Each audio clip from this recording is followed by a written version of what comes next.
Welcome back, everybody. Today I'm going to make an easy variation of chicken pozole. I will be posting the link in the description below this video for my original chicken pozole, but today this one's going to be super easy to make and just as delicious. To start, I'm going to be boiling a 5.5 pound chicken.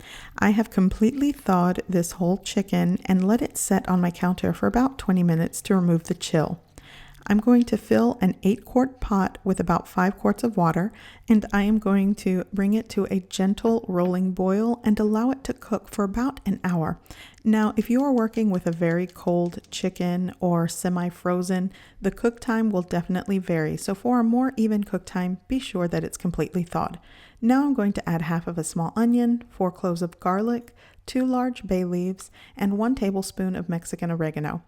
Once my pot of water comes up to a gentle boil, then I'm going to start the cook time. You'll want to make sure that it's actually simmering and boiling before you start your cook time. Throughout the cooking process, I will be skimming out any fat or foam that floats to the surface. Once my chicken is done, I'm going to remove it from my chicken broth, and I'm going to set it aside to be shredded. And I'm also going to be reserving that chicken broth that's left in the pot.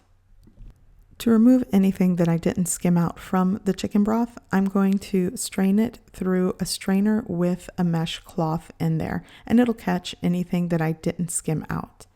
And as you can see, there was some chicken left at the bottom of the pot.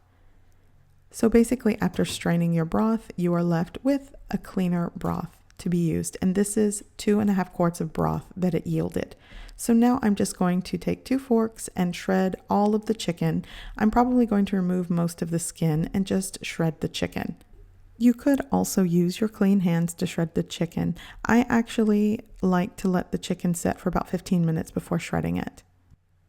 So now that my chicken is shredded, I'm going to set it aside and go over the rest of the ingredients. I'm going to be using 2 cans or 2 30-ounce cans of white hominy. You could add more if you want more. This is all I had in my pantry. I'm also using 3 ounces of menudo mix. This is a menudo spice mix. I'll be using salt to taste and some chicken bouillon powder base. I'm going to start with 1 tablespoon of salt and 2 tablespoons of the chicken bouillon powder. Okay, so I'm working with a 12-quart pot now, and I'm adding 5.5 quarts of water to my 2.5 quarts of chicken broth. Now I'm going to turn on the stove, and I want to bring that up to a simmer. I'm also going to add my menudo spice mix. I'll also be adding my salt and chicken bouillon powder, and I want to bring that up to a simmer before I add anything else. And again, the ratios of salt and chicken bouillon powder is definitely up to you and to your taste. You'll want to taste this throughout before adding any more salt. And if you do not have the chicken bouillon powder, you don't have to use it. You could just add the salt. So once this is simmering, I'm going to give it a mix. And now I'm going to add my drained and rinsed hominy. I basically drained both cans and gave it a rinse. I'm going to give that a mix, and I'm going to let this gently simmer for 45 minutes. Okay, so it has been 45 minutes, and you want to make sure that the hominy is tender and cooked through. So at this point, I am going to add in all of my shredded chicken.